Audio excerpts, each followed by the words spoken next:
রথযাত্রা উপলক্ষে সেজে উঠেছে পুরীর জগন্নাথ মন্দির। শুক্লপক্ষের পুণ্যতিথিতে টান পড়বে রথের রশিতে।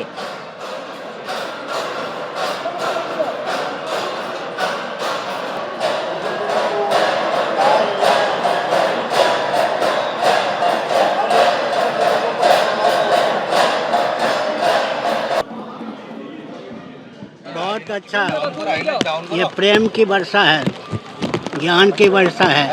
भगवान जगन्नाथ आदि के चित्रपट की पूजा हो, मूर्ति न बने और मास तिथि पक्ष का ध्यान रखा जाए। हमारा परामर्श है कि अधिकार की सीमा में सब काम करें, अधिकार का अतिक्रमण करके नहीं। পুরীতে আজও দফায় দফায় বৃষ্টি, আর এই বৃষ্টির মধ্যে রথের রশিতে টান পড়ার অপেক্ষা। সরাসরি সেখান থেকে আমাদের প্রতিনিধি অর্ণব মুখোপাধ্যায় রয়েছেন। অর্ণব,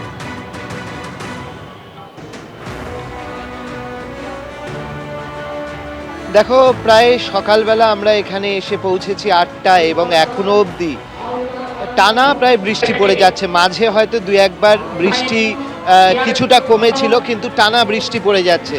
কিন্তু তার মাঝখানেই তুমি দেখো যে রথের যে সমস্ত কাজ সেগুলো চলছে। আমরা প্রথমে দেখেছি পহণ্ডি হয়েছে, অর্থাৎ 3 বিগ্রহকে রথের ওপর আরোহণ করানো হয়েছে। তার পরবর্তী সময়ে আমরা যেরকমভাবে দেখেছি যে পুরীর যিনি শঙ্করাচার্য রয়েছেন, নিশ্চলানন্দ সরস্বতী, তিনি এখানে এসছেন এবং তিনি এখানে এসে 3টি রথ পরিক্রমা এবং অর্চনা করেছেন।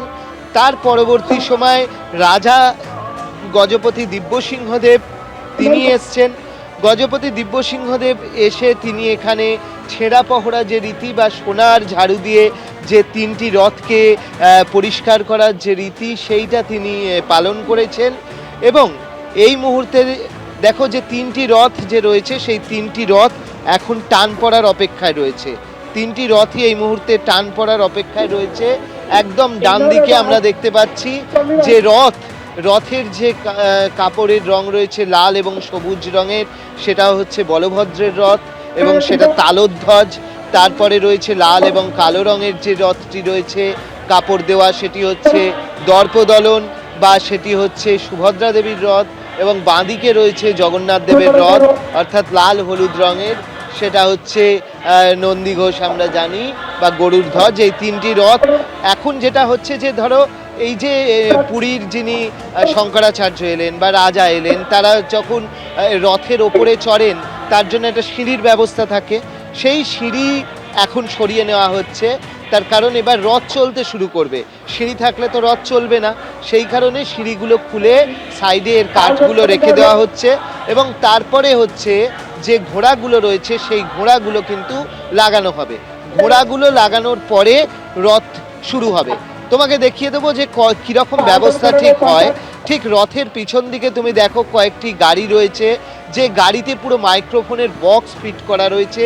3টি রথের জন্য 3টি এই ধরনের গাড়ি, যেখান থেকে নির্দেশ দেওয়া হবে এবং সেই অনুযায়ী রথে টান পড়বে, যাতে সুষ্ঠুভাবে রথ 3টি গুন্ডিচার দিকে এগিয়ে যেতে পারে। অর্ণব, অর্থাৎ আর কিছুক্ষণের অপেক্ষা, তারপরে রথের রশিতে টান পড়বে। প্রচুর ভক্ত সমাগম পুরীতে, আজ একেবারে সাজো সাজো রব। এবিপি আনন্দ, এগিয়ে থাকে, এগিয়ে রাখে।